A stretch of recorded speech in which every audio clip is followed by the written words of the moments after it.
Okay, let's see. Can you guys hear me now?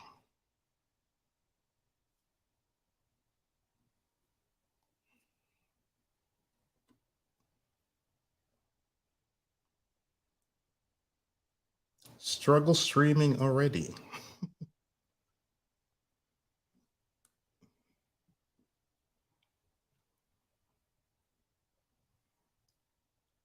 Can you hear me now? Awesome, awesome, awesome. Perfect. All right. So, again, hello, Watagwan. So, hello to the positive therapist. Welcome. Skincare do's and don't needs watches. Hey, needs watches, how's it going? Hello, Tony. Welcome back. Igwe's daughter. I like the new icon. Hello again, Sikamethis. Welcome back to the show. D.I. Griffith, I haven't seen you in a while. Welcome back. Nice. Make sure I'm not missing anyone. I don't think so. So, hey, Corey, how are you? So, welcome. We got a great show today. It's going to be our most serious show to date. Yeah, it's not a laughs and giggles tonight, unfortunately. But, for the longest while, I wanted to do a show like this, but I wasn't really sure how best to go about it, to be honest. So, but I think this is the best way to go about this. It's a very sensitive topic. And yeah, we're going to watch a video. I'm going to comment on this as well. All right. So it's very interesting. It's a very powerful video. I'll say that, right? What's up, guys? Derek, moreplates.com. Today we're going to be talking about this brutal story. This is 26-year-old Patrick. He is a big bodybuilder, and this is what I saw on the Natty or Juice subreddit. According to the comments he got like that because of gear, they say he admits it on his Instagram. They speak a different language, so I can't actually go read their comments necessarily, but this is a TikTok that went viral recently. I'll just go to so pause right there. I don't know if you guys caught it, where he says that on this natty or not, that's natural or not, for those of you who don't know the terminology, right? Natural or taking performance enhancing drugs. He said that it's a different language somewhere in Europe, that the gentleman says he's taking, or he took previously, steroids, right? So I'm not sure if you guys caught that or not. And as you notice from the picture, even though it's zoomed away, the dude is humongous, massive looking, right?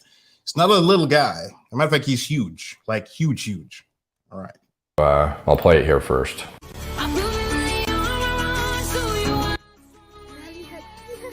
Okay, so he had 70 minutes long cardiac arrest before the doctors got his heart beating again. And of course, this has copyrighted music on it, so I'm gonna have to mute this shit. Doctor said he would never wake up out of coma again. They even declared him brain dead.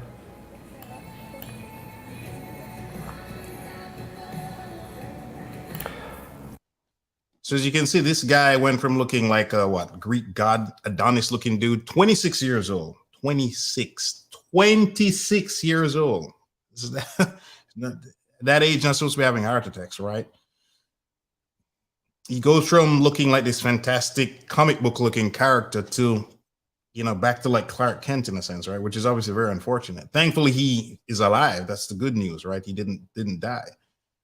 But you see the transformation, right?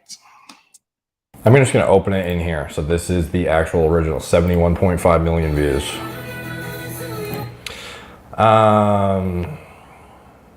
All right, so getting back to the part we were at.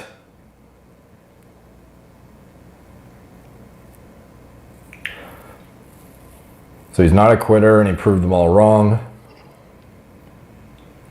With God's help, he fought his way back, doing the old pec bounce here. Still has good spirits. Got a severe brain injury, but that was not enough to defeat him. So in addition to having the heart attack, right, I don't know if you call that severe brain injury, not just brain injury, severe brain injury. I don't know if we have any medical people in the chat tonight, but it's not the kind of thing you can recover from easily, or most likely you just don't recover from that, right? Severe brain injury. Remember, he was out for like 70 minutes, right? Not necessarily getting enough oxygen to the brain. A whole host of things can happen. Very, very serious. This is obviously no laughing matter, no joking matter. Here he is in some rehabilitation. He fought every day so hard to get back home to me. Can't explain how proud I am of him. After 5 months, he came back home. She is his full-time caregiver now. It's so hard, but it would be harder losing. So think about this, right? Full-time caregiver.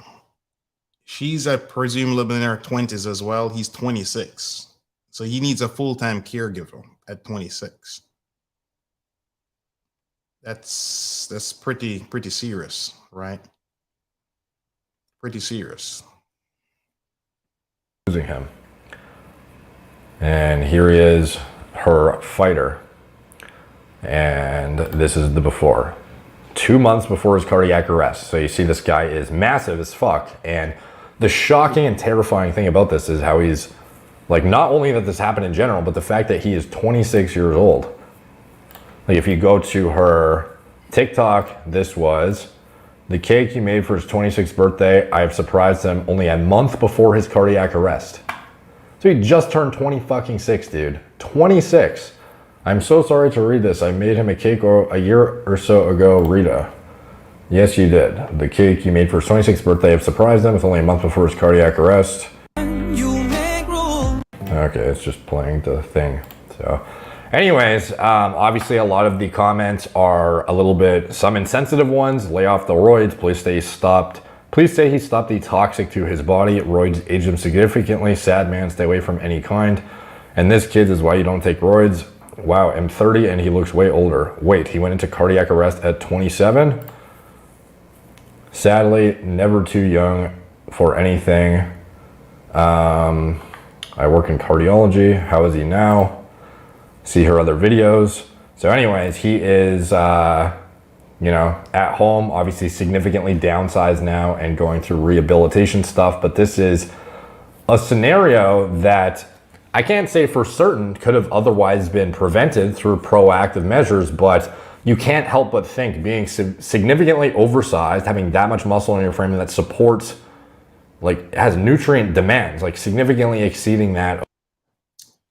So this gentleman, Derek, more plates, more dates. It's pretty much knows quite a lot about these topics, right? I'm going to respectfully disagree when he talks about proactive measures.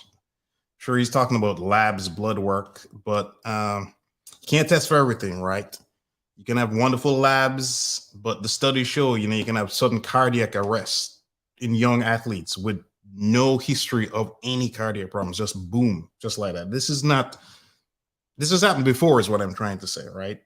Don't know this guy's situation, but seen interviews with doctors where they're pretty clear on this topic, right? Yeah, no history, and you can just go boom, just like that. You can't test for everything. There's a gazillion tests, right? But your general visit to the doctor, even if you're dealing with a doctor that's looking for stuff, yeah, it's not easy to catch everything. And as you mentioned, the dude is massive, right? Consuming a ton of food to maintain. I don't think a lot of people understand. Like, I have to eat a lot of food myself, not nowhere near that guy's level, to maintain muscle. Muscle is, excess muscle is a luxury. You don't need it, right? I remember hearing an interview with a Navy SEAL. He says every time he'd go on operations where he's in the field, he would shrink. He would just lose muscle. The body didn't need it. Body would just get rid of that stuff, right? He would lose 15, 20 pounds of muscle. And this is a top tier, Navy SEAL special operations guy, right? He said he would just lose the muscle, come back from deployment, put muscle back on, go back, muscle would disappear again. It's not a necessity, right? So it takes a lot to maintain that musculature. You're always eating. You're not giving your body a break. Of, the normal average weight human. In addition, the amount of food you are putting in yourself on a constant basis to maintain and build on that size, never giving your body a break to enter a state of autophagy. You're always in a state of spiking mTOR to try and build and maintain that ridiculous. When he talks about autophagy, that's basically fasting. This fancy word for that, basically. mTOR, that deals in a lot of complicated stuff regarding muscle protein synthesis and building muscle and all of this kind of stuff. We don't need to get into that. Ridiculous amount of mass, and you're on a copious amount of anabolic hormones likely, and growth hormone potentially, and insulin potentially. And it's just fucking wild that at this age, like, this is the kind of stuff that goes overlooked, because for a while, you know, it was always, there was this saying, it's like, where's the deaths when it comes to steroid use? And it's like, you just don't hear a lot of them being reported, because some of them have been so obscure with guys who aren't like huge names in the industry. And you have to understand. This is a very critical point here. People talk about where's the debts, right? Oh, there are a lot of debts. Now, you know, social media, all this is relatively recent. Before this, stuff was happening all over the world. You just never heard of it, right? Just think of incidents with, say, the police, body cams, right? Stuff was happening before body cams. Nobody heard about it, right? All of a sudden, on, say, Instagram, you can see a ton of beautiful looking people, whether they be males or females. 20 years ago, those people existed.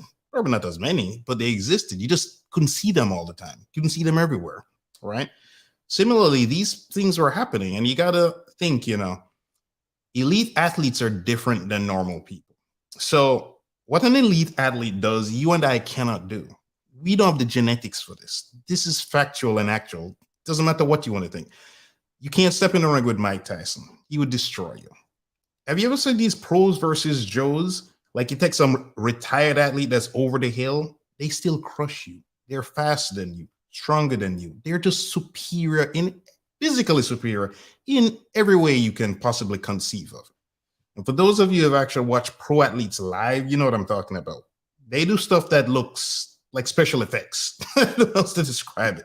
It looks like even golfers, elite golfers, look superhuman when you see them hit the ball, right? Understand, a lot of the best bodybuilders are not just the best bodybuilders because they hyper respond to drugs. It's also they're able to tolerate them better. So that's a very great point. Building on what I just said, right?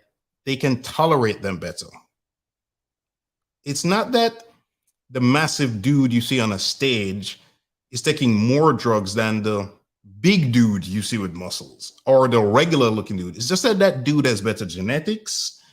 He probably knows more about what he's doing, etc. I have met guys, I've seen guys that if they told you they didn't work out, you'd believe them.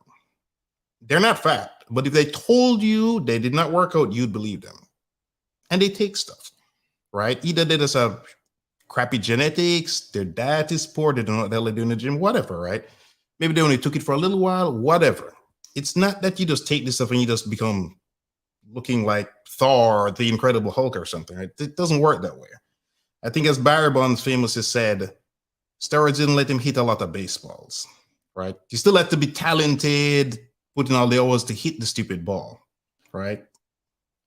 there are a lot of guys behind the scenes like this who are also bodybuilding, you know, going hardcore in the lifestyle, presumably, and end up with a very bad complication at an age that's absolutely like mind-boggling to think about. So true story, working a couple of years ago when I was making my transformation and feeling good, I distinctly remember this. I was not in one of my regular gyms, and feeling good. I was doing, was it a shrug machine? And you know, like this, you can flex and you look more muscular, looking cool. And I'm like, I'm looking awesome. And there were these two dudes, young dudes came in, blew me out of the water, right? They just looked, I was like, wow, if I could look like those guys. Dream physiques. And they were like curling 30-pound, 40-pound dumbbells effortlessly. And I'm like, damn, that's incredible. Actually, the proper way, not because, you know, there's always some guy who's not that muscular curling stuff they shouldn't be curling, right? But anyway, these dudes were clearly curling it effortlessly. And they were talking. And after a while, I realized, this is sometime, they were talking about some guy that said they knew that had a heart transplant. And these guys were different in their 20s. I remember thinking to myself, they said they're like a friend or acquaintance or something. And I'm thinking, whoever they're talking to was probably in their 20s too. And I remember that just boggled my brain at the time, right? But see stuff like this, I mean, it makes a lot of sense now, right? It makes a lot of sense. Here he is now, as of 1 day ago. I used to work out with Patrick every time I visited him on the rehabilitation facility. Okay, it's always these copyrighted songs. I used to record everything so I could see his progress. Sometimes you can forget where you started. Okay, I don't know if this is a recent video or it's like a throwback to throwback to when he was, in the hospital, presumably. Sometimes you can forget where you started if you don't have anything to compare it to. Your commitment to your man is amazing. You are his angel. God bless you. You are a great person. I pray for the both of you. I pray he recovers.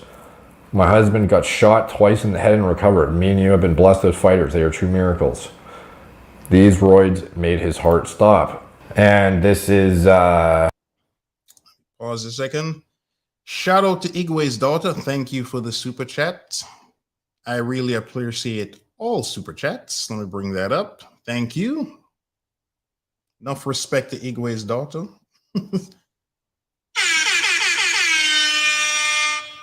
Do you think it's less harmful to do a few cycles of steroids, attain the physique you're seeking, and then cycle off? Or is it like a drug addiction where it's ridiculously hard to stop? Surely upkeep is an issue.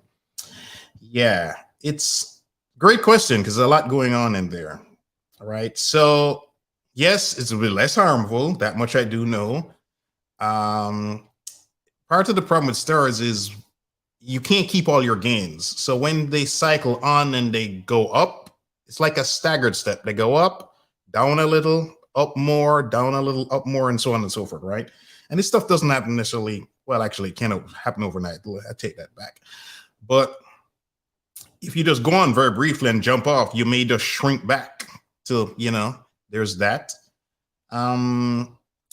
Where there's like a drug addiction. Now, psychologically, it's a thing. I've heard interviews with guys where, when they had to come off and they become more normal looking. Well, look at it this way. If you go from looking like Thor to, say, I don't know, Batman, right?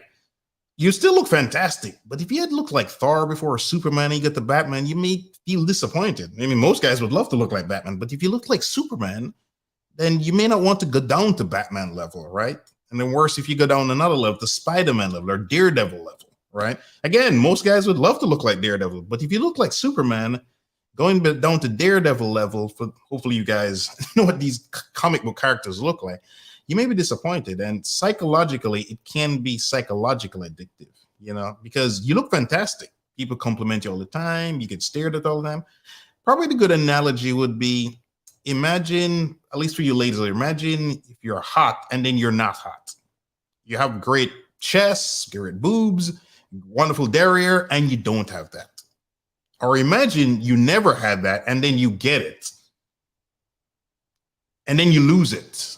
What's that famous line Daryl Hannah said in Wall Street, the original movie? The only thing worse than being poor is being rich and then going back to being poor. Yeah. So when you go from like a regular dude to Superman level and then come back, yeah, that's a hard pill to swallow. You know what I mean? That's a hard pill to swallow. So great question there. Very complicated. Very complicated issue right there for sure. I don't know, a picture beforehand too. First wedding in 2020 was canceled, so we moved the wedding to June 2021, and then the cardiac arrest happened. Can't wait to marry my best friend. Like, look how fucking, it's fucking insane, dude. Absolutely insane. Look at your lock screen. That's your reason to keep going. I remind myself that maybe someday we will be like this again. Horrible. I'm kind of shocked she posted. So, I mean, I don't know if you get medical professionals here, but from what I could figure out, it's going to be pretty hard to go back to the way things were before when you suffer, some serious brain injury, right? It's going to be pretty difficult. So, yeah. Is it worth it is the question, right? These TikToks like this, I don't know, I would think this is private, but at the same time, it's also giving, it's like harm reduction in some capacity. And that's mainly the reason I'm even making a video about it too. My fiance was dead in 70 minutes. He had cardiac arrest and ended up with severe brain injury. But she's literally making these videos from nothing really else. She wasn't a big social media influencer for what I can tell, but then started posting about this stuff because potentially it might save somebody else from having this happen. I don't know if that's even the reason, or if she's just monitoring progress and whatnot, and this is her outlet or what.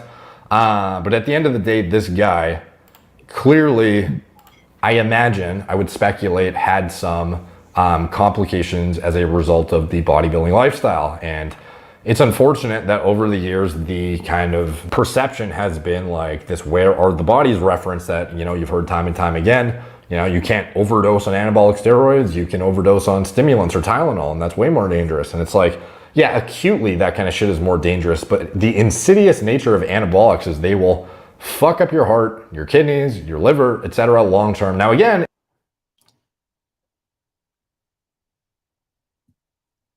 you're kind of speechless there, but yeah, it messes up a hell of a lot of stuff, right? Puts incredible strain on your kidneys, your liver. Getting rid of this stuff. A lot of these drugs, they're designed for animals, right? They're not designed for humans. So the quality of them, you know, the kind of stuff you're pumping in a horse is not the same quality requirements for a human being, right? It's not the same. Regarding the cycling on and off thing, one of the problems is once you introduce this exogenous testosterone, your body's going to shut down your natural testosterone production. So when you talk about, oh, I'll do a couple cycles and that's no more, it doesn't work that way. Once your body shuts down that stuff, it's permanent. You know, some of these people, if they come off, they'll have to go on hormone replacement therapy or testosterone replacement therapy, depending on what you want to call it, right? Because that messes up everything. Your body's not producing anymore as a guy, right? Your parts can, you know, the parts below your main part can shrivel up, right? Yeah, you can have sexual issues, blah, blah, blah, blah, blah. Because whatever your testosterone level was before naturally, you take this stuff and it gets boosted incredibly high. That's how this guy can be as massive as he is, right? Hypothetically speaking, don't know this for sure. But then when they come off, you don't go back down to base level. You go below base level. So you could become, is it hypogonadal? Now where you need testosterone. You have the testosterone level of a grandpa, basically, right? Not where you were before. Yeah, there's no, oh, I changed my mind. I want to go back to the way it was before. That doesn't necessarily work that way. Unfortunately, it doesn't necessarily work that way at all. It doesn't necessarily work that way at all. Okay, we got another big super chat from D.I. Grifter. Nice. Again, I really appreciate these super chats. I know it's your hard-earned money. Believe me, I appreciate every dollar of this. So thank you so much. I really, really appreciate it. Does using steroids, etc., make you more prone to injuries? The answer is yes. Tendons can rupture. There's clear evidence of this. Second question, is it likely in your opinion that LeBron James is juicing as his physicality, athleticism at his age is unprecedented? I would say no. The only reason I say this is because he was always a physical freak of nature, right? So when you look at somebody like, say, Usain Bolt or a Michael Jordan or LeBron, or Messi in football or soccer, these people are not normal. They were never normal. From they were this high, they were physically superior to everybody else, right? A Mike Tyson. These people have never been normal. So again, I go back to the pros versus Joes. If you take these ex-athletes and you put them against regular people like us, they destroy us. There's a video online of Mike Tyson at like 50 punching the heavy bag. He's punching it harder than like a professional young boxer. I mean, that heavy bag is jerking all over the damn place. If Mike Tyson hits you, you're going straight to the hospital. There's no without gloves, he could kill you. It's not an exaggeration. These people are not like regular people. They can do superhuman stuff, right? They're not normal at all by any stretch of the imagination, right? You remember LeBron in his prime was like this linebacker or Titan-sized guy, the agility of like a wide receiver, right? Or a cornerback or something. Again, Usain Bolt, what is he, like 6'5", but he moves, he's the speed of like a 5'10" guy, and with the extra height. These people, yeah, they're just crazy genetics. Then you talk about their legacy. Why would he risk his legacy just to extend? I mean, yes, some of these guys have been caught, like in baseball, etc.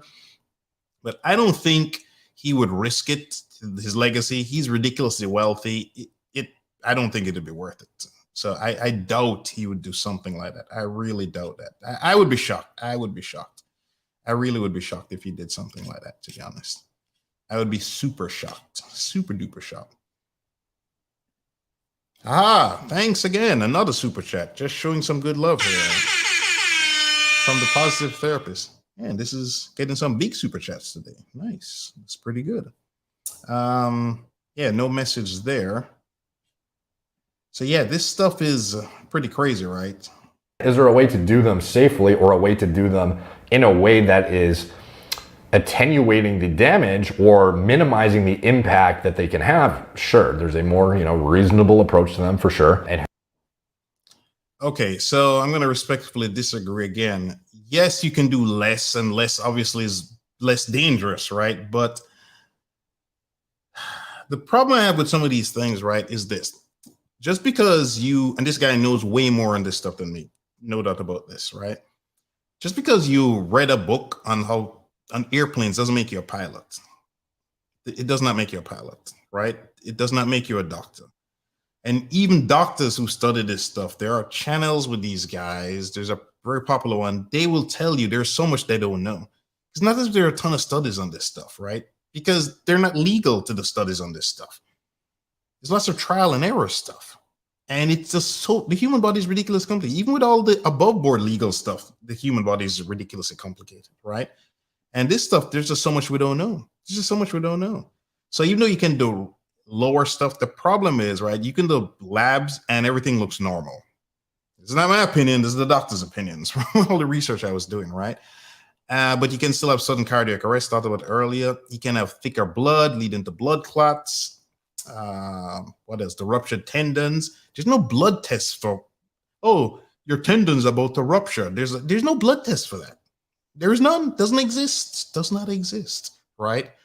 There's the roid rage. Saw videos with guys talking about that where they're just roid rage. I don't know how to describe it, right? What are some other things? Cholesterol can have cholesterol issues, right? Which can lead to stroke. The typical one of the signs they'll show is that their good cholesterol is very low, and some of this stuff is heart healthy, right? And again, everything is connected, right? This thing is screwing up over here, which lead to this thing, that thing, and boom, again. Between last year and this year, several bodybuilders passed away, but these were more famous guys, but just goodness knows how many other regular people like this guy, this kind of stuff is happening to, right? That we just don't know about. Who knows, what this guy was doing. He looks pretty fucking huge. I would say he's probably, I would speculate, pushing the envelope more than the average, juicer. But again, a lot of guys push the envelope hard who will never look like this too, never get to this kind of size. And they think that, oh, the pros have a secret I don't. They're just pushing higher dosages, when in reality, they're just genetically not responding the same. Or I talked about this earlier, right?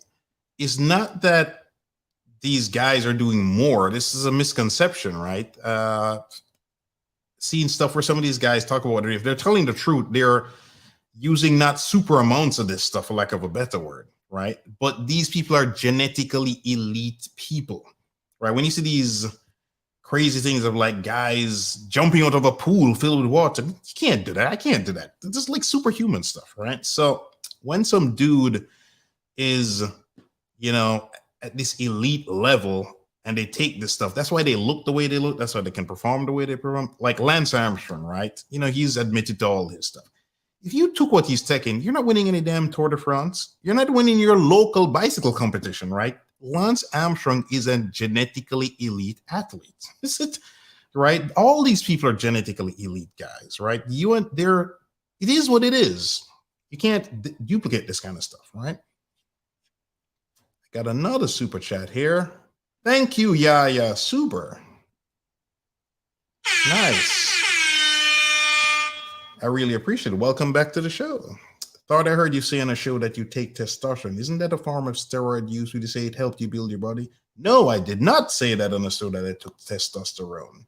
So that would be a negative. But good question on that.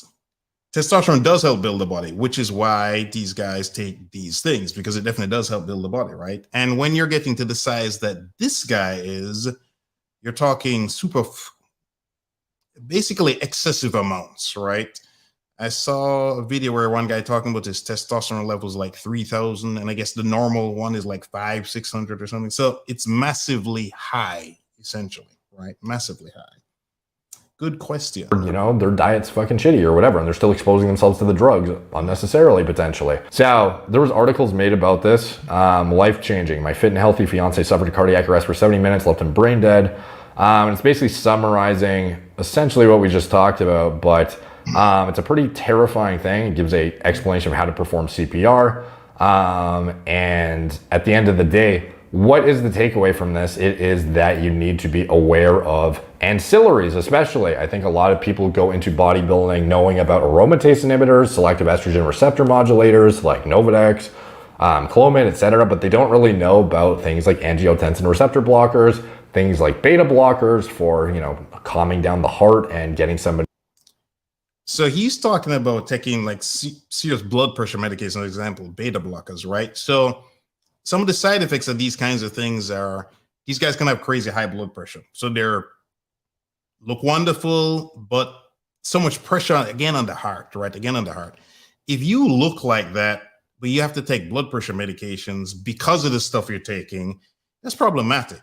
If you think about it, right? You're a young person. If you have to take all these drugs to counteract the other drugs you're taking, again, is it worth it, right? And even then, the body's so complicated, you could still have a problem, right?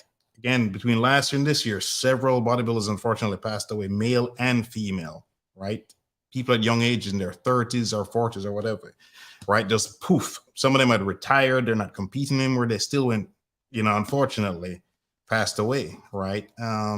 So yeah, it's not as simple as it sounds. You're taking these prophylactic methods, right? That could be fine, but may not be fine. Out of a sympathetically dominant, prevalent state that is perpetual when you're on high doses of androgens, when you are, especially on things that are bleeding into your system, when you have a chronic bleed of like trenbolone and anthate or some shit, or even trinacetate with stable blood serum concentrations, like these things cause changes in your psychology and your neurochemistry to a point where you could end up in a state of like heightened fight or flight. So you heard him talking about change in psychology, right? Like some of these things, I talked about roid rage earlier. So some of these drugs, they can really hype people up, right? I mean, when you just Google some of these things and you see the crazy side effects of them, right? Like guys talking about not being able to use a knife and fork. Their hands are shaking so much, right?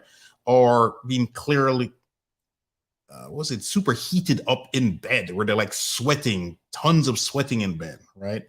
Or a cough, a persistent cough. I think they call it the trend cough, stuff like that. There's even some studies showing they could lead to Alzheimer's, right? So these things mess with so many things. And again, there's no clinical studies on this stuff, right? So you're playing Russian roulette with this stuff, right? You never really know. You never know. Because I heard a doctor years ago on a podcast, I think he was in Italy, an Italian guy. And he was calling to some podcast, health podcasts in the US. And he's a former bodybuilder type. And he was talking about this trenbolone thing, some super steroid that could lead to Alzheimer's, right? There's some clear evidence of this, he was saying. He himself was a doctor, which was kind of ironic. So fucking all the time, to a point where your body is never getting a chance to rest, and you end up in a compromised position from a cardiovascular aspect, from a neurological aspect, from many different aspects that you are hindered negatively, not just like your fertility, your fucking ball size.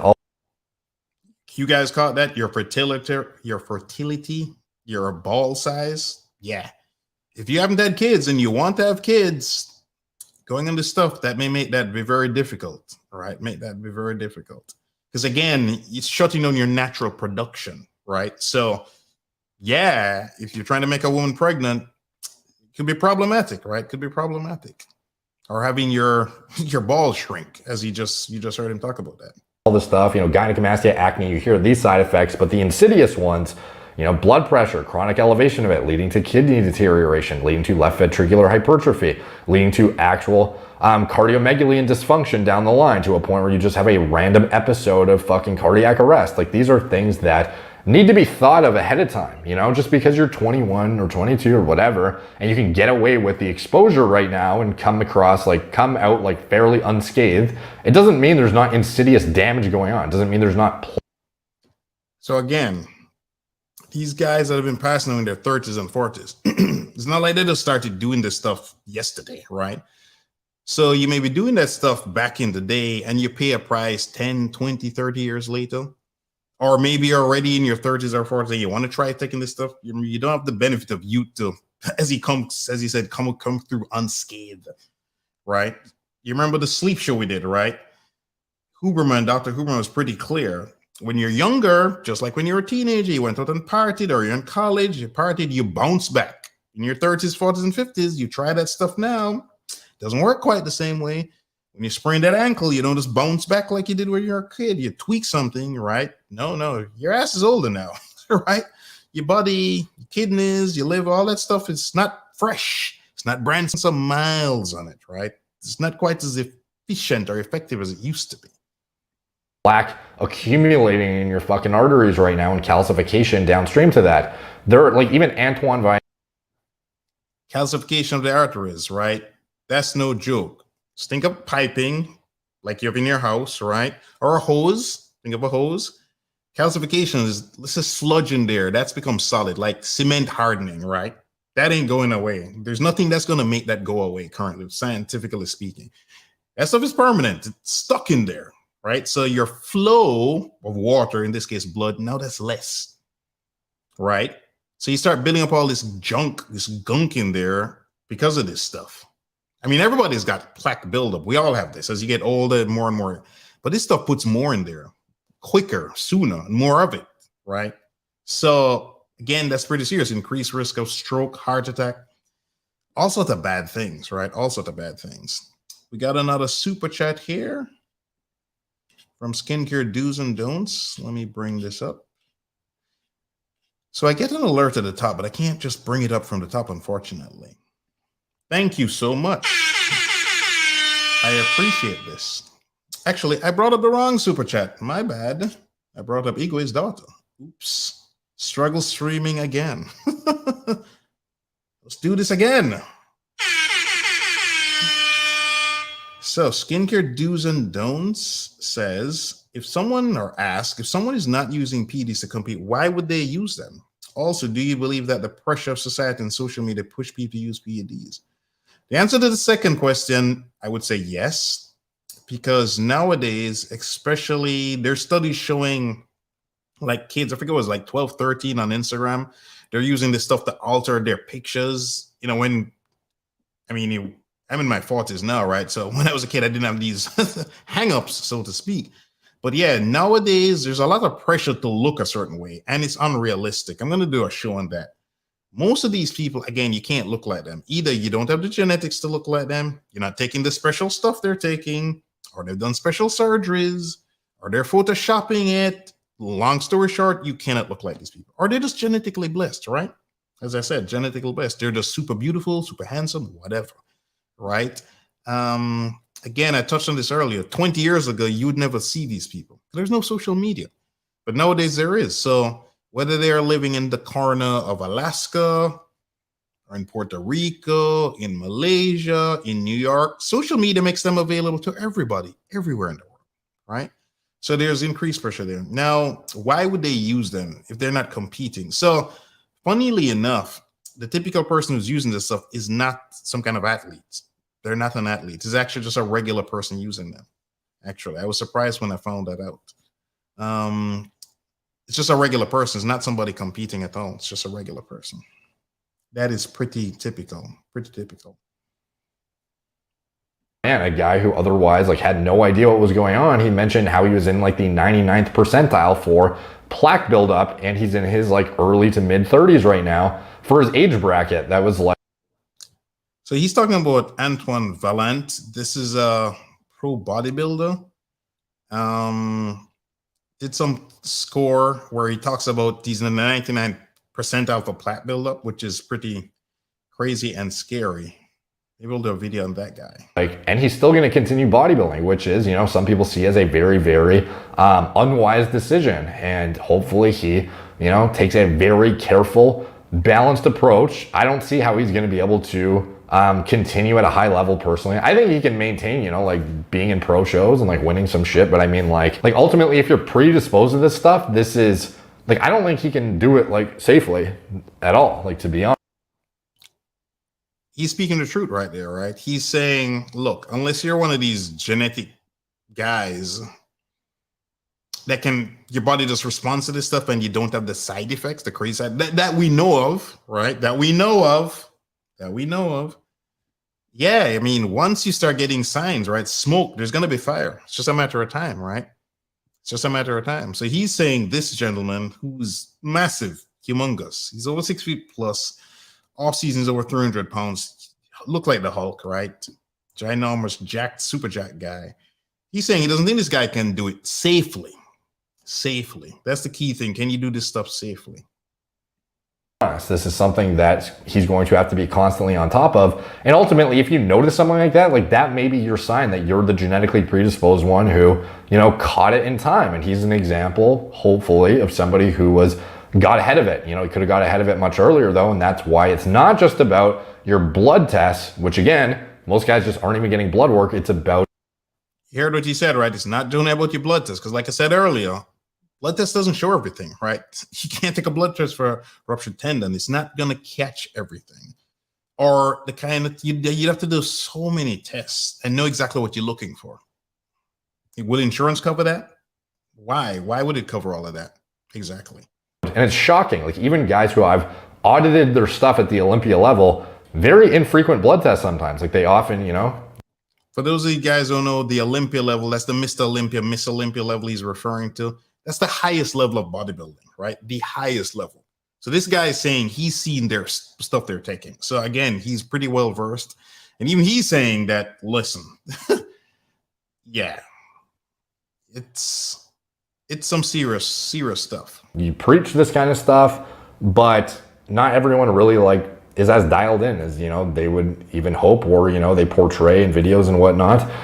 It's something that is very, very important if you're blasting a lot of times at all, to be fucking honest. This is something that you need to take seriously, and even baseline imaging I think would be warranted, to be honest. Some individuals are just at a genetic predisposition from a structural aspect and functional aspect whereby their organs may not be able to support any additional stress.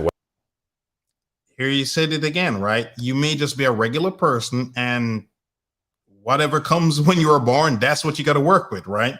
You took all this extra stuff, and your infrastructure, right, is like if you take a regular car, and you put some super duper powerful engine in there, right? You used to modify cars into drag racing, so I noticed. I had a drag racing license.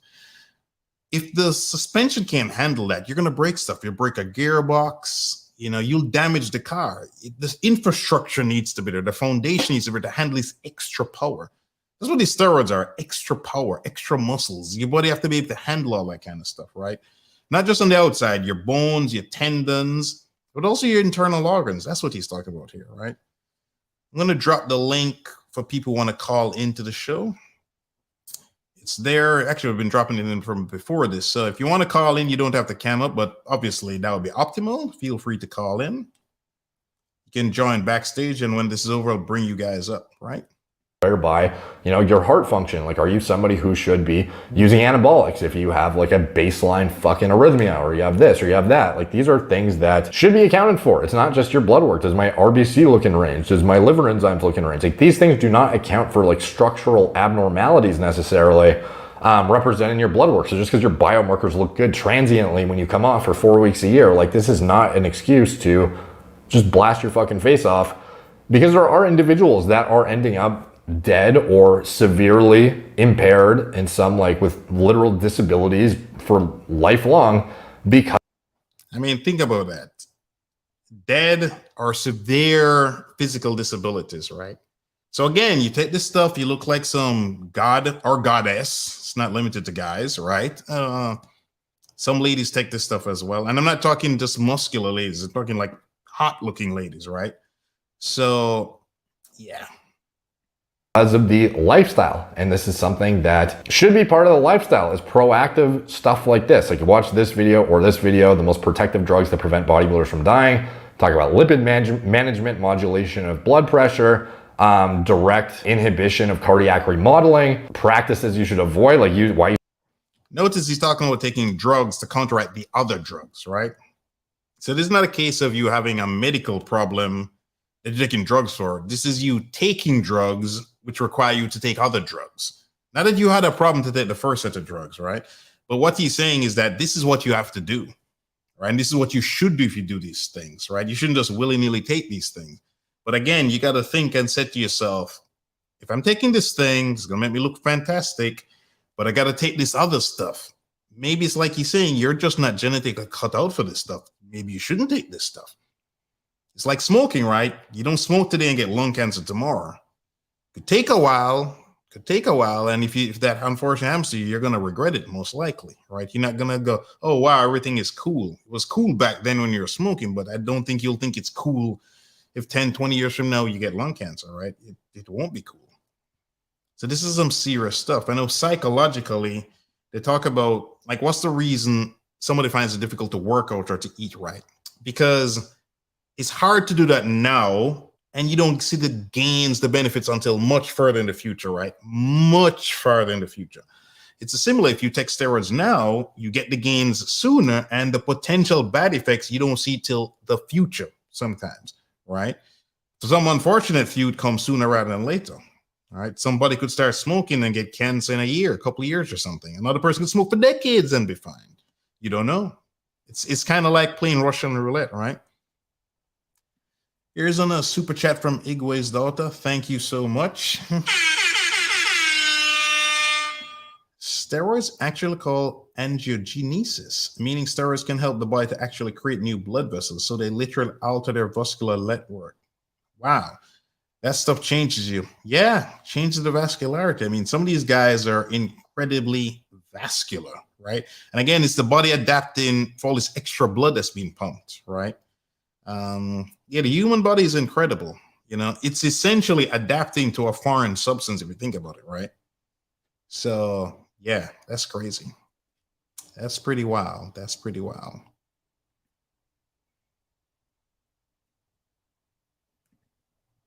Should avoid UGL gear if you can. Like, a lot of people still use, UGL compounds because it's, cheaper, more cost effective. But it's like, carrier oil toxicity even is a huge.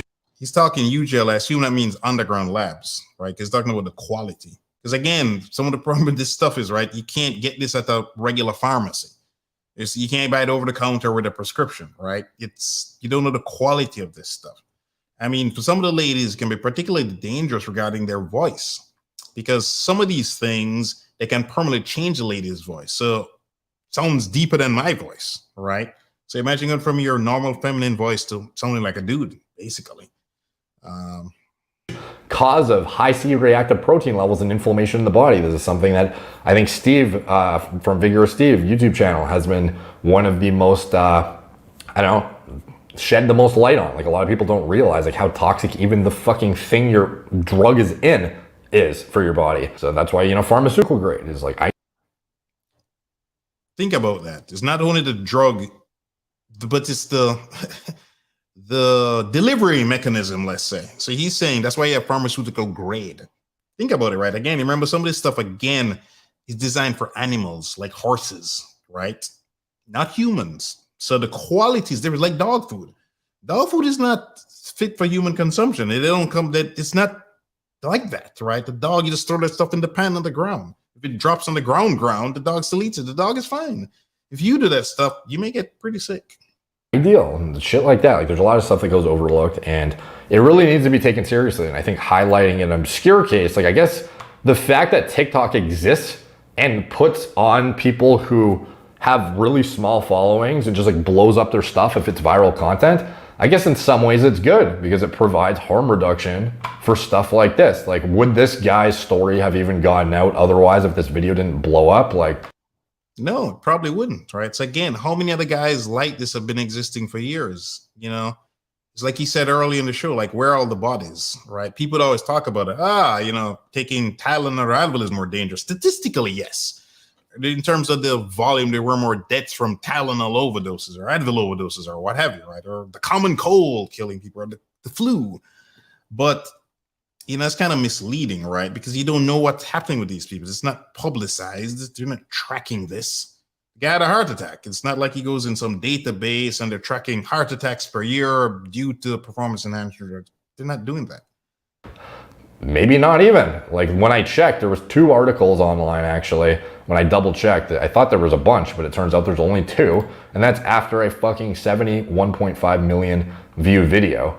And like, it's not like it's well known in the bodybuilding industry that this is going on. You know, when Dallas McCarver passed, we were like, oh my fucking God, like a 26-year-old or whatever he was at the time. And a lot of people chalked it up to the dosages he was using, the size he was, the excessive growth hormone that he was probably using. But there are obscure outlier situations too with individuals like this, who he's still fucking massive by all accounts. But I mean, like, there are outlier scenarios that you're not invincible. You know, everyone has some organ durability and propensity to, you know, blood pressure modulation and even neurological issues like that come from anabolic steroid exposure. These things should all be considered and taken very seriously in a more balanced approach with the preventative kind of like, I don't know, a strategy whereby you assess any genetic predispositions ahead of time, and your baseline panels, especially like getting even a baseline, you know, blood test, like obviously a fucking no-brainer before you touch anything. Ideally imaging too. And, you know, being open to having a doctor who understands. I mean, how many people are getting imaging of their internal organs? Is that even something insurance would cover? I'm going to assume not. What are you going to tell the doctor? I need to get my organs imaged because I plan to start taking steroids. Is that what you're going to tell them? How much does that stuff cost? Does anybody know? I got to assume without insurance, that stuff would be crazy expensive, right? But this is what he's saying is the safe way to do things. Not just get labs done with blood work, baseline stuff, but do that. And I'm sure he's not talking regular labs. We're talking some complicated labs. Again, is your insurance going to cover that? Probably not. Probably not. What kind of risks you're putting on yourself, and is non-judgmental about things like ARBs, beta blockers, ezetimibe, you know, even fucking statins potentially might be necessary for some bodybuilders realistically. So that's it, man. Bit of a somber fucking video, but I feel it's a video worth making for sure. And I hope. Not sure you guys caught that, but he's talking about using statins. Again, if you're young, you know, 20s or 30s or 40s or whatever, and you're physically looking impressive, should you really need to be on statins? I mean, there's side effects to those things too, right? So you're taking stuff to counteract the side effects of the drugs, but the statins have side effects as well, right? These things are not great. I mean, if you need them, you need them, but there's a reason they don't just pop them into you, right? Until you need them, because there's side effects for these things. The drugs to counteract the first set of drugs, you may need drugs for those too. It's you know, it's a slippery slope, essentially. It's a slippery slope, right? Hope that he continues to make recovery, and, you know, they live a happy life, because this is really fucking sad to see. Thank you guys for watching. Like, subscribe, check out my blog, more places. So there you have it. Again, I've dropped the link for you guys who want to call in. You know, I think it's a pretty, again, not the happy, funny shows like we've been doing in the past, right? Definitely more serious. But I feel like it's something that needed to, you know, talk about, right? Definitely needed to talk about. So, yeah. It's interesting. Let me looking through the comments here, see what we got going on. See if I don't think I've missed any of the super chats. So, yeah, the girl is solid for sticking around. I'll agree with Yaya Super says the girl is solid for sticking around. Most would not. That is true. He's pretty lucky. He is pretty lucky, especially since he's young, she's young. She's got her whole life ahead of her, right? So she could have easily bailed on him, right? I agree. Every young person even considering doing PDs needs to be aware of this. I think that's part of the issue. I don't think a lot of people are aware of things like this, which is what Derek was saying as well, right? They think everything can be fine, or they're not aware of this kind of stuff happening to people, right? Yep, here we go. Igwe's daughter, agreeing with you, yeah. Young women are not willing to be in someone's full-time caregiver until they gave birth to you. Yeah, that is true. Unless they gave birth to you. Yep, that is true. That is true. Yeah. Social media has brought several things to the forefront of millions of people. Agreed. Again, both for good and for bad. And I talked about the cycling. Can you do a few unstopped? The answer would be not really. Once you get on this stuff, you're pretty much stuck on it, right? Yeah, it's just all in all. Yep, he will never be the same. I agree, Igwe's daughter. I agree. Seek Amethys asks a good question. Do you think he has youth on his side to recover? I mean, in some respects, yes, but man, clearly severe damage was done to his heart, right? For that to happen. But probably the worst part is the brain damage, right? You can tell from the videos, at least it appears to me that he's not all fully there anymore, right? And it said severe brain injury. Correct me if I'm wrong, if anybody knows, but from what I could find online, when you have that kind of severe brain injury, it's pretty much permanent, unfortunately. Which is why she said she's his full-time caregiver. It's not just the physicality of it, is that he's not all there mentally, unfortunately, now, right? So it's pretty sad. It's pretty sad. Pretty sad. Yeah. Yeah.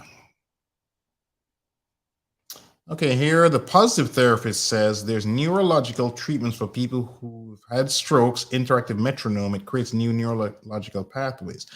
I don't know if you want to get on the show and tell us more about that, positive therapist. That'd be good to hear your thoughts on this. Was not aware of that. So yeah, feel free to call in the show, guys, especially you people who have some, medical knowledge, etc. Definitely share that with the rest of us. I'm going to drop the link again. See if you guys can call in. Again, you don't have to cam up if you're shy.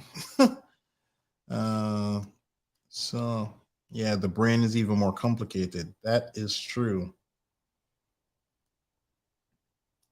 The steroid acne looks terrible. Yes, that's another side effect. They can have pretty bad acne as well. Hey, Wizimana, Angelique, welcome back. So how do some women bodybuilders look like they're men? Not to offend anyone, but isn't it hard for women to physically look like men? Are they taking drugs or can't that straight be from? So no, when ladies are that muscular, they have to be taking stuff. Naturally speaking, ladies do not have enough testosterone to get big and muscular like that. That's not normally possible at all. Just think of all the men you see in the gym trying to get big and muscular, and they cannot. They have way more testosterone levels than women, dramatically more. It's not even remotely close. And then think of elite female athletes that you see. Elite, like say track and field. Are they big and muscular? Most of them are not. So this is the elite of the best of the best, right? You see them in the 100-meter finals, for example, or some other elite sport. These are the elite, genetically speaking, women. They're not big and muscular, by and large, right? So, very good question. The answer is no. The answer would be no. Hey, we have a new person to the stream. Let me bring them up. Ernestine. Hello, good evening. How are you? Hey there, how you doing? Doing great, doing great. Welcome to the show. So what do you think of this? Well, I was just calling because I actually have had an experience with steroids. And okay. I know that not a lot of ladies have had experiences with steroids, so I figured I'd call in and give my experience.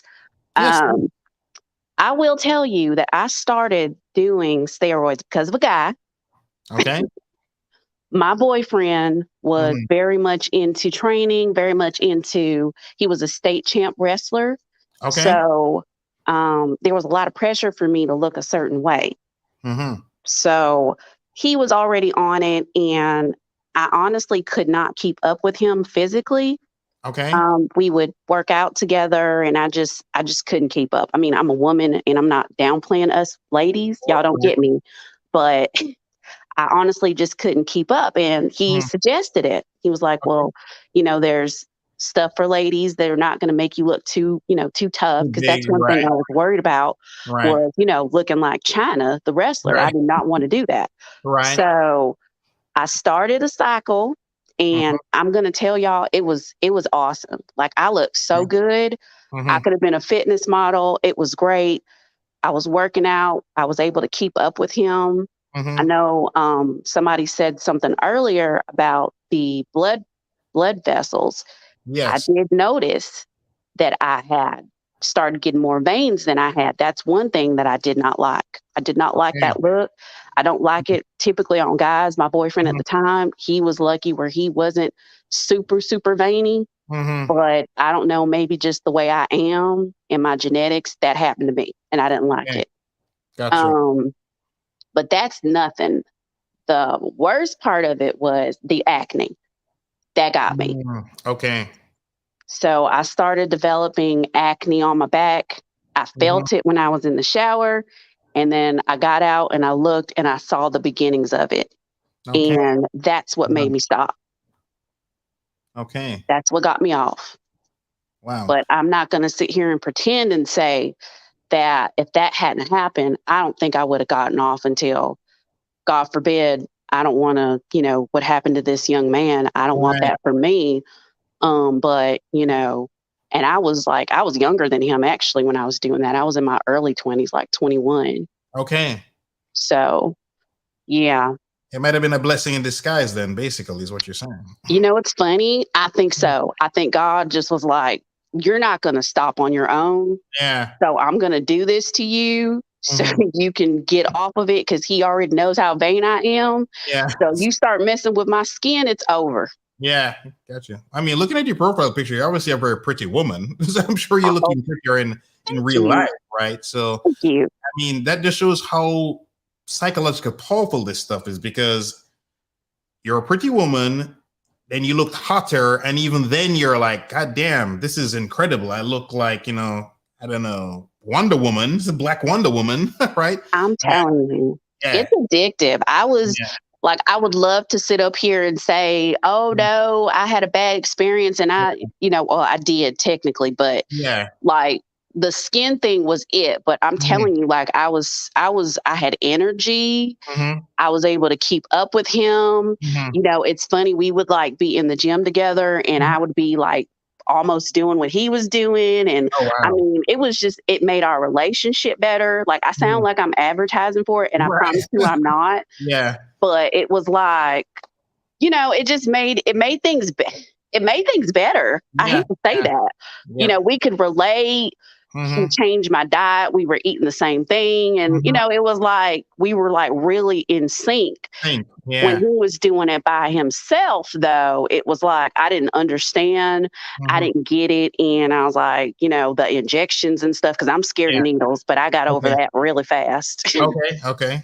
So, but yeah, it's something else. I'm not going to say I would do it again now that I'm older. Right. I'm in my 30s and everything. And I just don't know if my body would like handle it the same now. Probably not. Yeah. Probably not. Being in your 20s, your early 20s, like, you're like fresh. So I don't know now, and I don't think I would mess around with that again if given the opportunity. Even if God told me, like, you're not going to get the acne again, I still don't think I would try it now. Yeah, because, the scariest thing wasn't, there's several scary things he said, right? And again, he's knows so much about this stuff, but there was a video I saw with a doctor. She was being interviewed and she brought up some very good points. She's like, again, you can't do labs for everything. Labs cannot show everything. Just forget steroids for a second. Just think of all the people every day that pass away, right? For something that went wrong. They were seeing their doctor, something unforeseen happened, or somebody has a thing, they go to the hospital and the doctor's like, oh crap, we found blah, blah, blah, and they could do something, right? This is just normal living. Taking this other stuff increases the level of complexity to some level that we don't fully understand. So when I hear doctors saying they can't quantify, they don't fully understand, it's very sobering. And your story is very appropriate because, again, looking at you, I'm guessing you're obviously pretty. So genetically speaking, you have good genetics, right? And I guess it sounds like you're one of these good responders on top of things. So you're not like a regular person, for lack of a better word, in a good way, right? So even with your good genetics, you still had a breakout, right? Now, somebody else with less good genetics, who knows what's happening to them on the inside? You can't see that stuff, right? The damage being done to a heart, kidney, liver, whatever. Because some of these people now that have retired, they're passing away. A lady last year, early this year, one of the two, I don't remember. She passed away, right? So, and like you said, there are things the ladies can take. So it touches on other questions as well that just make you look hot, like fitness model hot, but not muscular. So some of these Instagram people are just famous social media people, YouTubers or whatever. They're selling these programs and telling you, hey, follow this program, buy this thing I use, and you can look like me. No, you can't look like them. You don't have their genetics, and you're not on their special stuff, right? And they're not going to tell you they're on that special stuff. When I did the Batman video recently, the Patterson guy, right? He looked normal, for lack of a better. I mean, normal. He was down to like 15-16% body fat. I mean, that's around what I am now.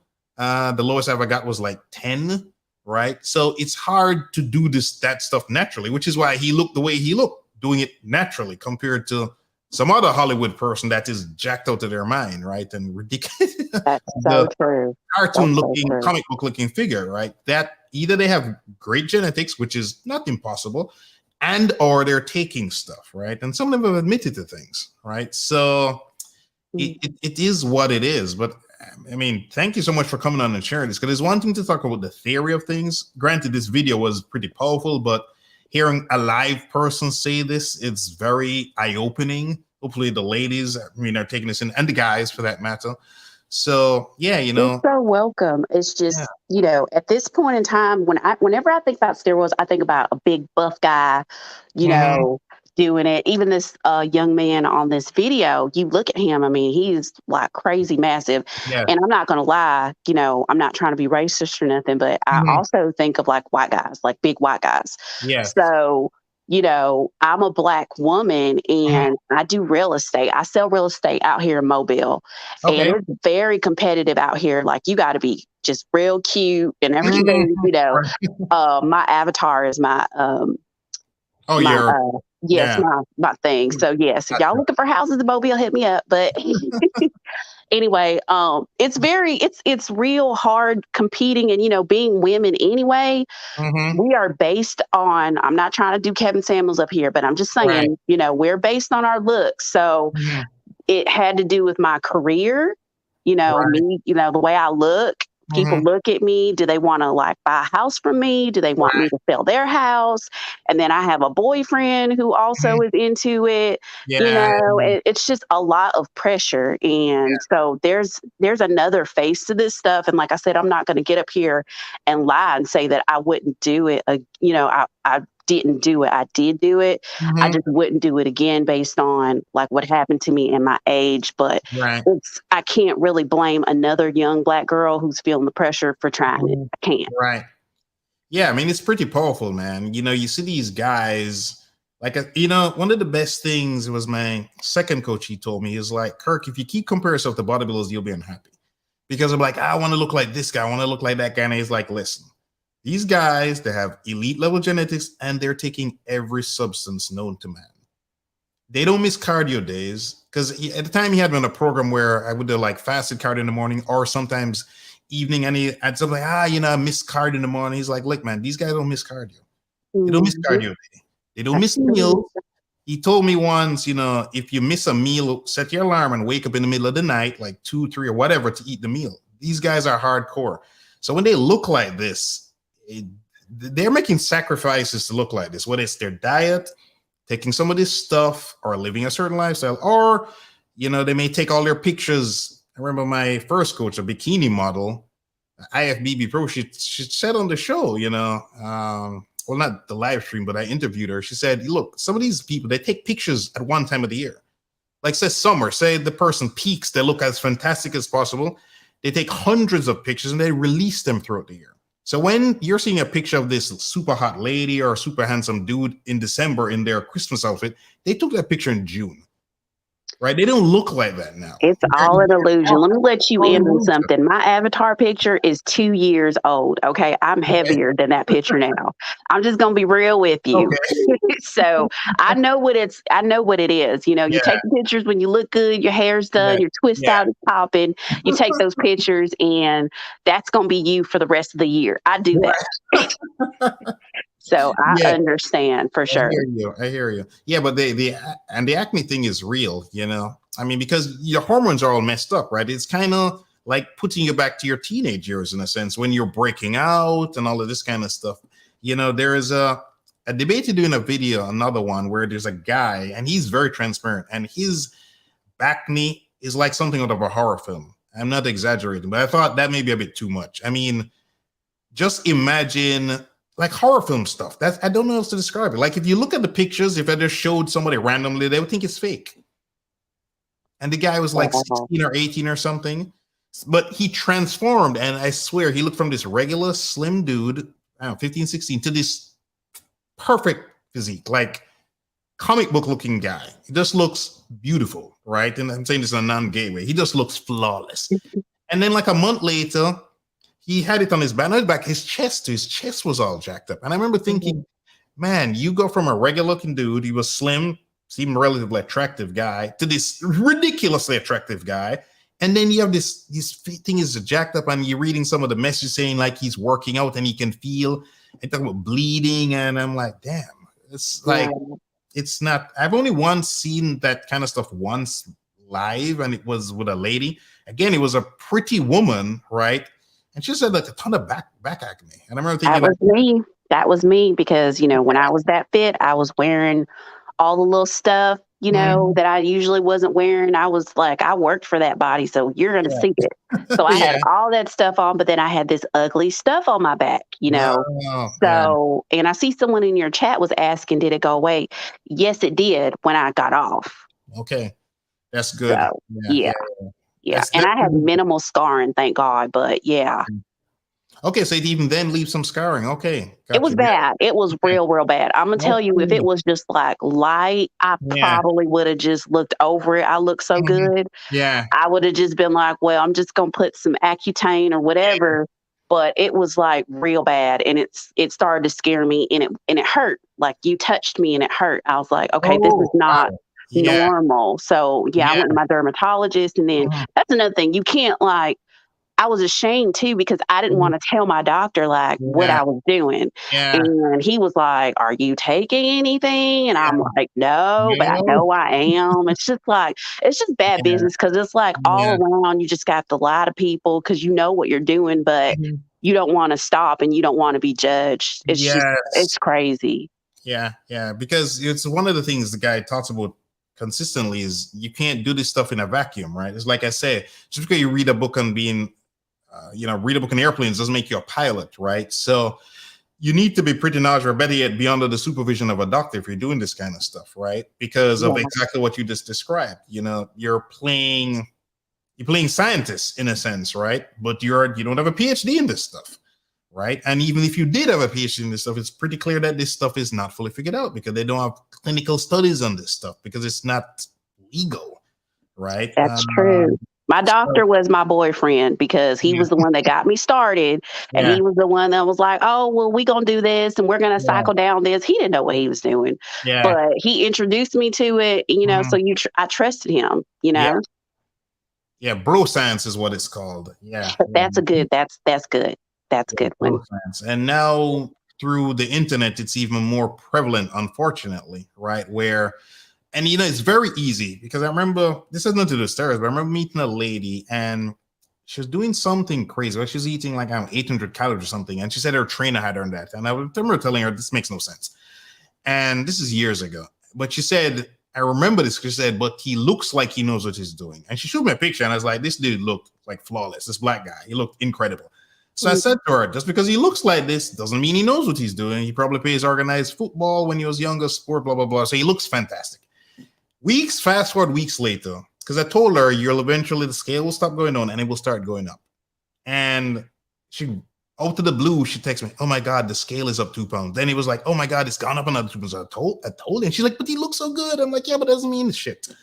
Doesn't mean anything. It does not mean anything, right? So, man, so thankful that you came on and shared this, because I was worried that even with such a powerful story, that some people are like, yeah, maybe not, blah, blah, blah, blah. And to be honest, especially since you're a lady coming on and saying this, I think it's even more powerful, to be honest, because I think a lot of people think, oh, that can't happen to a woman. That's just a guy thing. No. That's a human body thing. Right? Absolutely. And you know how vain we are as ladies, and then, you know, melanated people, we scar easier. So it's like, I was so worried about that. So it's just, it's a thing. And a lot of these women, I think, are doing something or doing some, but they're not, they don't look as hard. But it Yeah. just, I don't know. To me, it's just not worth it. I can't tell anybody what to do because Hmm. I did it, Right. but it's just work your butt off in the gym, Yeah. and whatever your body is set to be, whatever kind of, genetics you got, that's what you're Mhm. going to get. And you just got to be happy with it because it's just not worth it in the day. Look at this young man. I mean, I was just looking in his eyes when you were playing the video, like Yeah. he's not there anymore. I No. mean, he's there, but he's not all the way there. It's just No. like, it's so sad. And that could have been me. I could have Yeah. had a real bad reaction. Mhm. Thankfully it was just a vanity thing where my skin Yeah. messed up, but that could have been me. And it's just Mhm. like, it's just not worth it. It's not No. worth it, y'all. No, no, no, no. I agree. And it's funny you talk about you look what your genetics are. The fact is, most people can look better than 99% of the people out there, right? With just proper diet and working out. Will you look so imagine your perfect physique, right? Male or female. Just imagine it in your head right now. You can't get it. Can't get it. You cannot get it. I don't care what it is, you cannot get it. But what you can get is a body that looks better than most people. Because I remember this walking on the beach one time, this thing feeling a little bloated, and I'm going, and there's this very handsome young white guy with his very pretty girlfriend, and he was like, "Looking good, dude. Must be back day." I always remember this. And she turns around and goes, "Oh yeah, looking good." And I remember thinking, this two couple look so cute, and I'm like, "God damn, they're right." Why am I beating myself up? Do I have six-pack abs? No, but I'm no longer fat. So Yeah. people look better. Like even this picture you said is 2 years old. There are a lot of women who would kill to look like that 2-year-old picture, Oh right? my I mean, God. literally, they would kill to look like that. You're So, sweet. you take these things for granted. So most people through diet and exercise can look better than the vast majority of people. Plus, you look better than your old self. I interviewed this lady who lost 150 pounds. And she said when she started regressing, it's like she had to remind herself that after losing 150 pounds, which is like a whole damn human, her old self would kill to look like her new self. Give both of her breasts to look like herself, right? So she reminded of herself of where she came from. And then she started appreciating where she was now instead of trying to beat herself up. Oh, you got to get better and blah, blah, blah, blah, blah, blah. So, Right. yeah, you're so right. You're so right. Man, oh my goodness. It's tough. Did you It's notice anything else? So the back knee was one thing. I thought about the positives. Did you notice anything? Well, psychologically, the positive, where you felt self-esteem went up, blah, blah, blah. Anything else? Any other potential negatives you noticed other than the back knee? I will say, I I don't talk to my ex anymore, the guy Yeah. that got me into it, Mhm. obviously. But he would always tell me that I was like kind of manly a little bit. Like Hmm. I was like for example, he would be like, he worked out of town. Like he would do Yeah. shows and stuff out of Mhm. town. Okay. And he would like call me to pick him up. Now, this is when I was cycling with him. And he Mhm. would call me to pick him up. And before I got on, I would hop in the car and I would drive to the airport and I'd be there early, Mhm. waiting at the Yeah. gate and everything.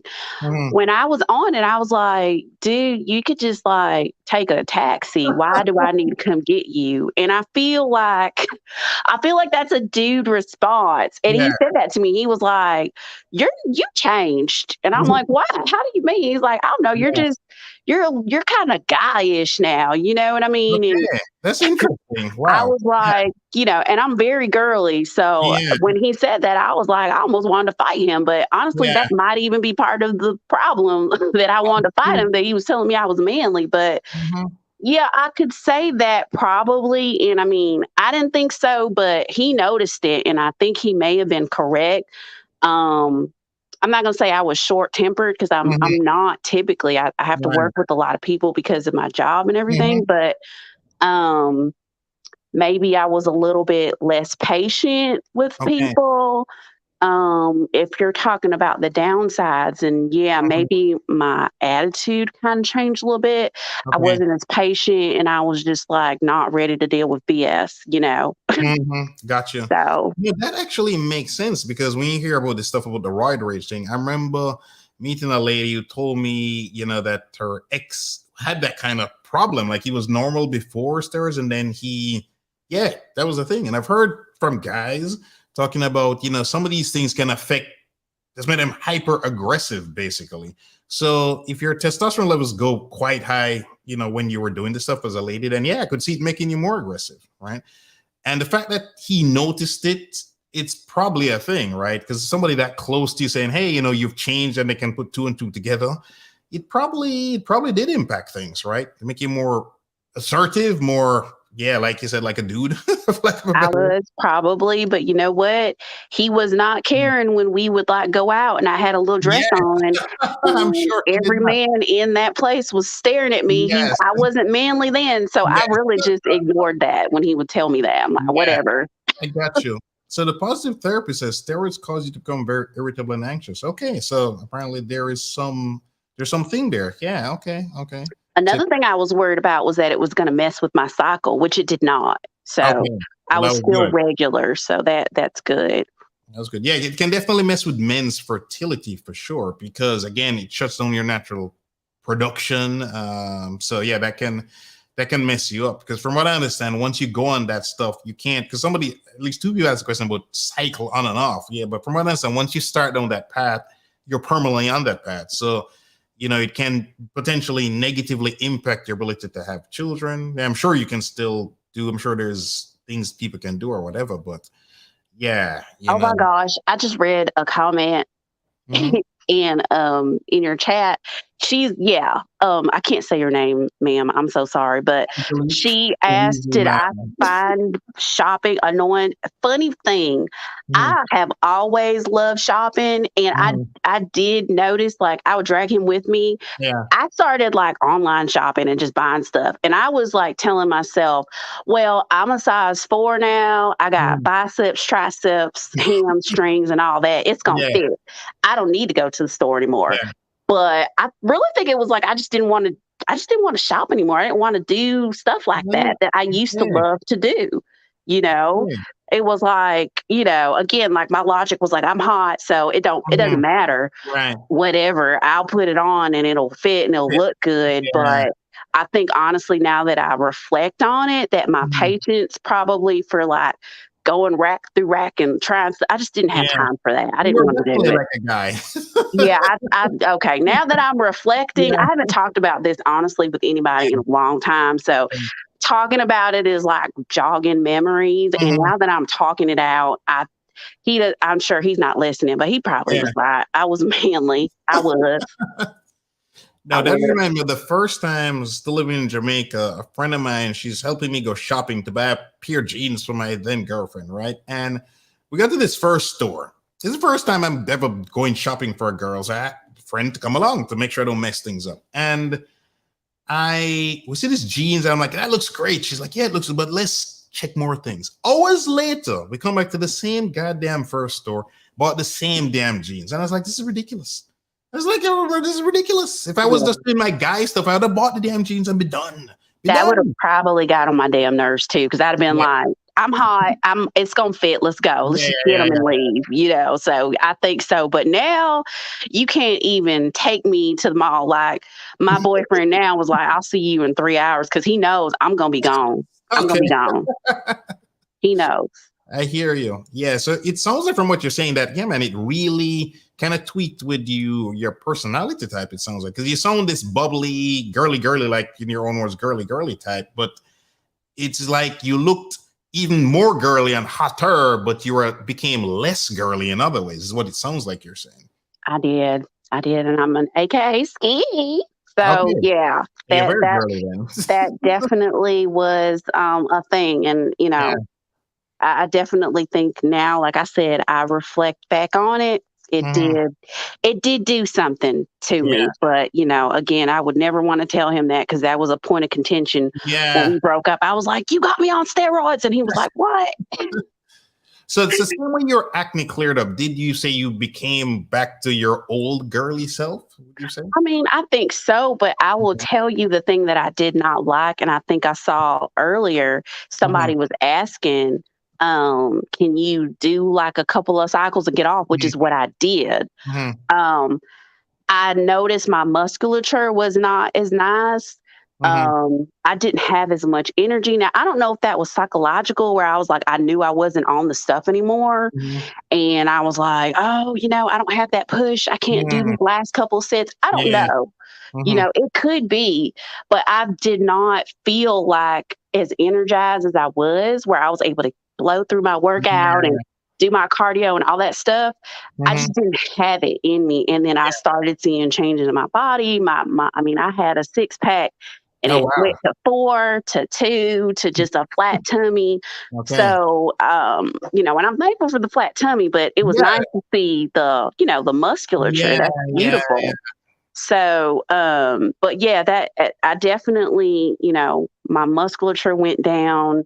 And I mean, I guess I did also change because, we stopped dating and I was back at the mall. So that probably was it too.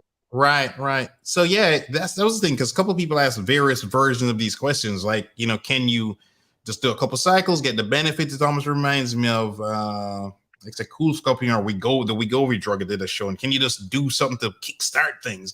But with these things, it's not that simple, right? It's like a stair-step approach. So you'd have to have, say you were here and then you moved up to here, Ernestine, you'd have to then do another cycle and another. So when you have the drop down, you drop down maybe from your six pack to your four pack. But if you gradually just stay off the stuff, eventually you will keep reverting back. That is true. Right. Granted, it does change you even on a genetic level. So for example, if somebody does steroids, right? I remember this came up as a factor in, say, UFC, or maybe it was boxing. And years later, they stopped taking that stuff. They've already changed. So, for example, for you, when you work out now, your body's going to respond better than as if you had never taken steroids. Like, certain changes have occurred at a genetic level that makes you more responsive to stuff, for lack of a better word. I mean, just any kind of stimulation, like regular working out, right? Yeah. Compared to the pre-steroid you, it changed at a genetic level. Yeah. Yeah. Yeah. So it's kind of like the same way. I mean, not saying athletes taking steroids, but the same way you see a professional athlete and they get out of shape, and then they get touched. They look at the gym and they look fantastic again, right? It's a Right. similar, the muscle memory type of thing. Except here, these drugs can really change you on a literally genetic level. So I it can have be my rise and my falls where, I'm 31 now. So we're talking like a decade ago when I was doing this. And in that 10 years, I mean, I have like, my photo album where I can like just show where it's like, oh, the abs came back, 2 of them came back and then they disappeared. And then I had my fat stage and all that stuff. So it happened, but I know if I got serious, again and got back in there, I'm not gonna say I could get back to steroid level because right. I was beautiful. Yeah. But I could definitely look fantastic, I'm sure. Yeah, I mean, I was supposed to say you still look great, and yeah, fantastic is better than 99% of the women out there, right? You got to remind yourself of that, right? Right. Fantastic is the word. Just think about it in all seriousness. If somebody says, "Hey, Ernestine, you look fantastic," that means you look better than most of the ladies out there, right? So there's better than most of the people out there, and then there's this next level where you're talking like this ridiculous Instagram level. Do we really need to be that hot or that handsome? So yeah. But you said you've seen abs come back, which is, again, either that was just your naturally good genetics, or the stuff that changed you somewhat, as I said, genetically, because that's another thing. But it's proof to the point that if you get back working out, get the diet right, you can get back at 31 to a super duper hot level, right? It's definitely doable, right? Is it going to be as easy as when you were taking that stuff? No, definitely not. So that wasn't a figment of your imagination.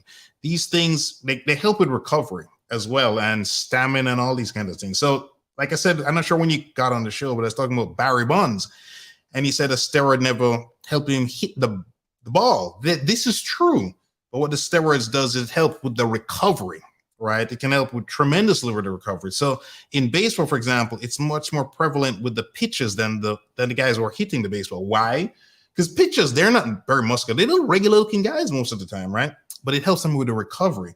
They pitch on Monday, it gets them to come back. Maybe they would normally pitch on a Thursday again, but now they can pitch on a Wednesday, right? So I was surprised years ago, ESPN did a show on it talking about how prevalent that stuff is with the pictures, and those are the most regular looking elite athletes you'll ever see, minus maybe golfers, right? Multi-million dollar athletes, they just look regular, except they're big and tall usually. But yeah. So again, thanks Ernestine for that. That was unexpected and yeah, very enlightening. Very enlightening. Thanks so much for that. I appreciate that. Definitely.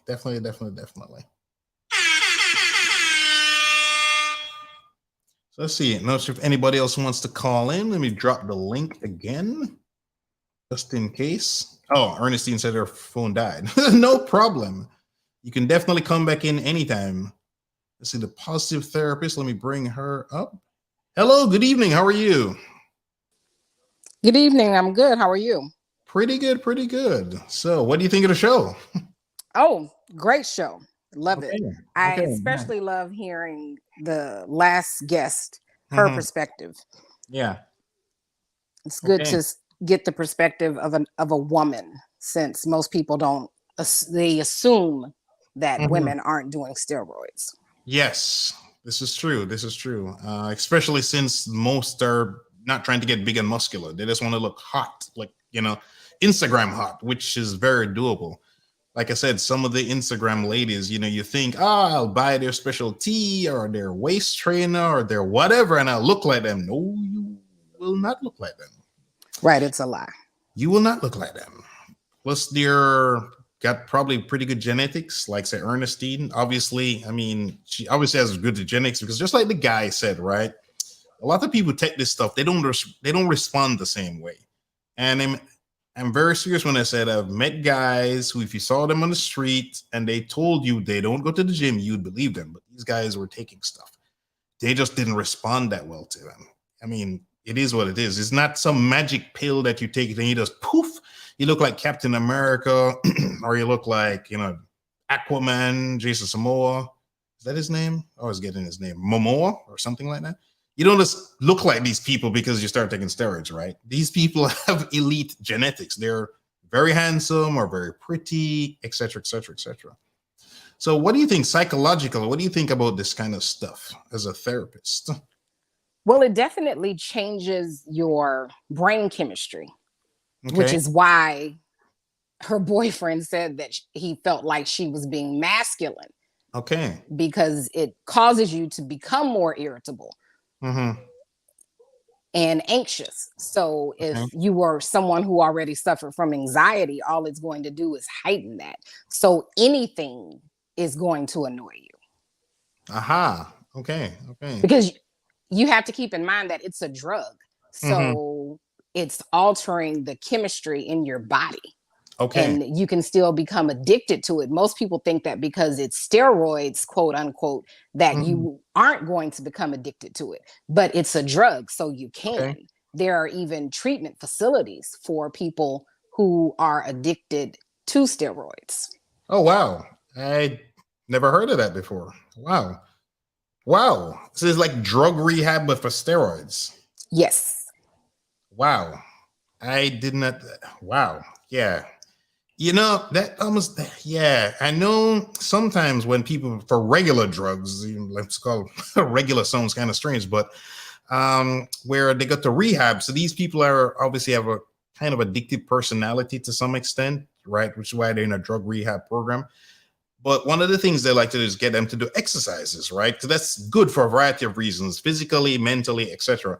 But one of the downsides potential can be when somebody like that, they get too much into the exercise and then they go from one drug to this kind of stuff, right? So they're substituting from, whatever they were doing before, put them in rehab to this other kind of stuff. So I could easily see that occurring. And psychologically, if you look so fantastic, yeah, you'll probably be willing to do anything to stay looking fantastic. I remember this guy I saw in the gym, and I remember he disappeared, right? And I ran into him in another gym, and before this, the dude looked like flawless. From his waist up, he just looked like perfection, right? Just looked physically flawless.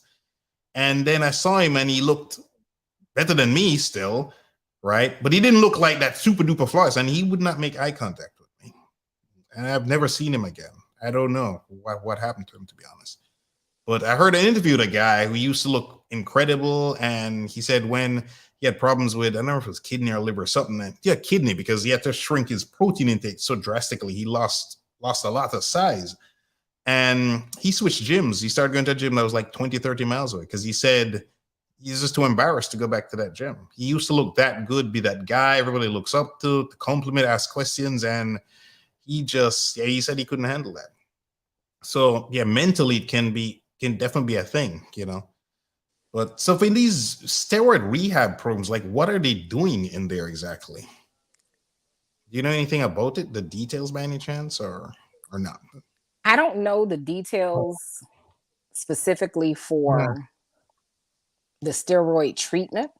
I just know that they have them. Okay. And from a professional standpoint, you're treating the addiction. So they would treat it the way they would treat someone who's addicted to heroin. Ah, okay. Got you. So I know psychologically this stuff is addictive. Are any of these steroids physically addictive?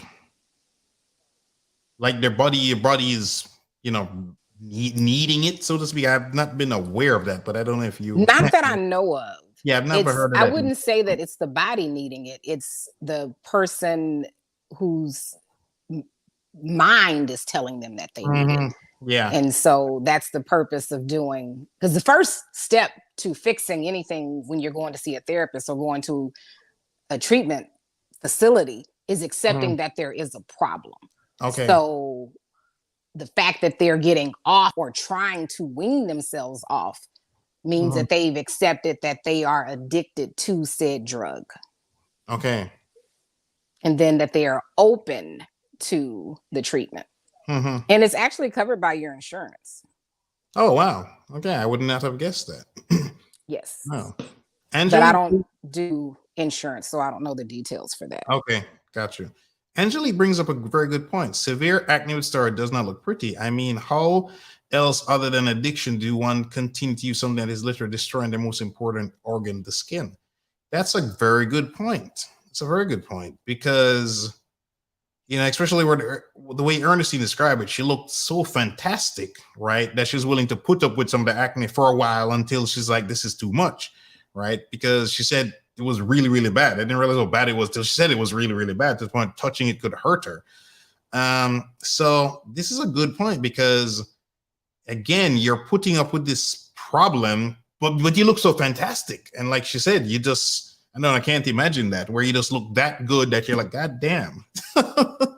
You step into any place and everybody, male, female, is just like, wow, look at her, or wow, look at him, So that's got to be quite the ego trip. You know what I mean? Yeah. I think this is a very good point Angelique brings up. Yep. And that's all the more reason why they keep doing it, though, because of what you just said. Yeah. It's ego. Pride comes before destruction. So, and you have your ego, your id, and most people who are doing steroids, they want to look like the Adonis Greek god. And that's all ego. So they don't care about the side effects because I look like a Greek god.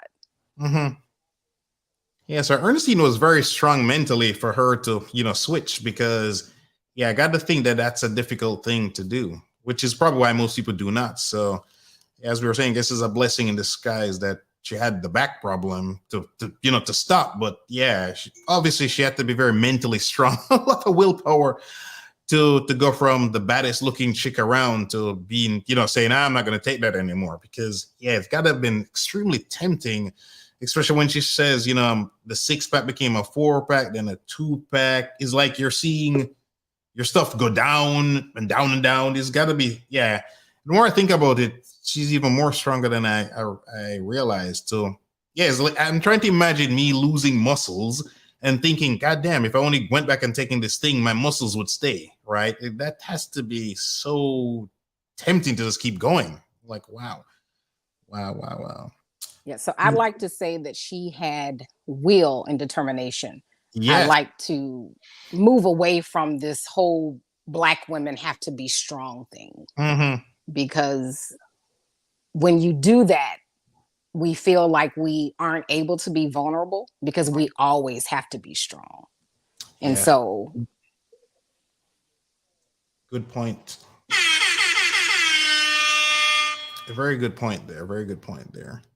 I did want to address the interactive metronome. So the gentleman who started it is deceased now. But he started it, he was in a band, and he started it so the band could all be on one accord. His name was Jim Casserly. But the purpose of it, I keep saying it and typing it in the chat, but it's to build new neurological pathways. So it's an evidence-based training assessment tool.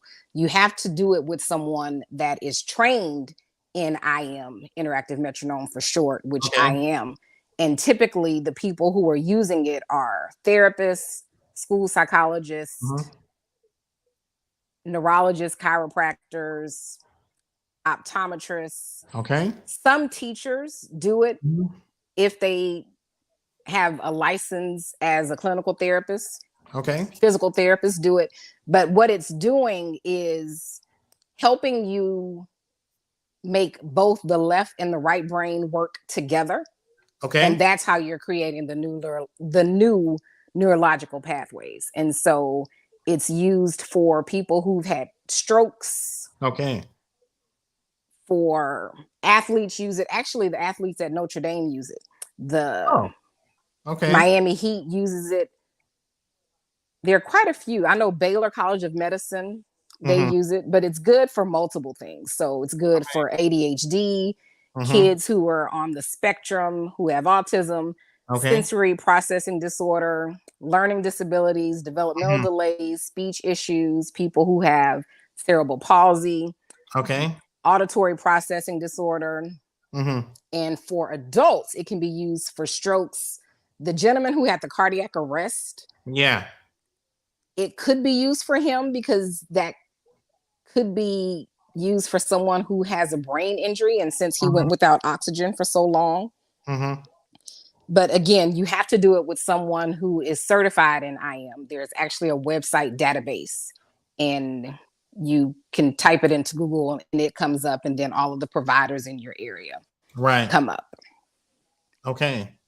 So do you know, I mean, it's going to be hard to know. I mean, you don't know this guy's diagnosis, but I guess when people suffer such traumatic injury, like what's the success rate for things like the metronome or other modalities? Do you know?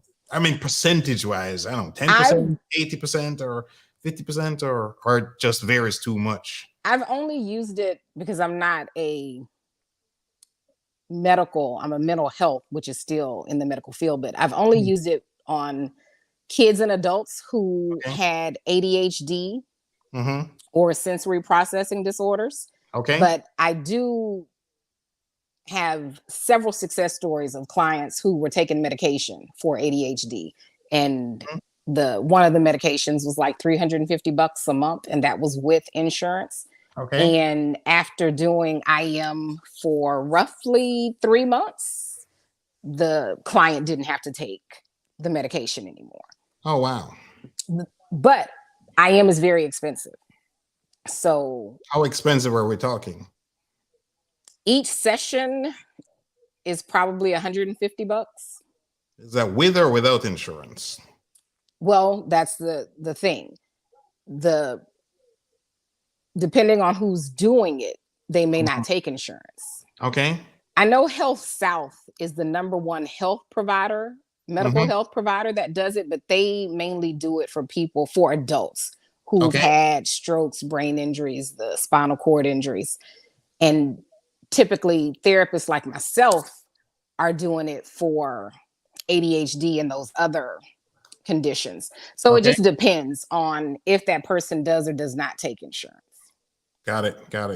Okay, interesting. But if you weigh the pros of not medicating your child, and then that medication is $350 that they would take for the rest of their life, opposed to $150 a session, and then you maintain that.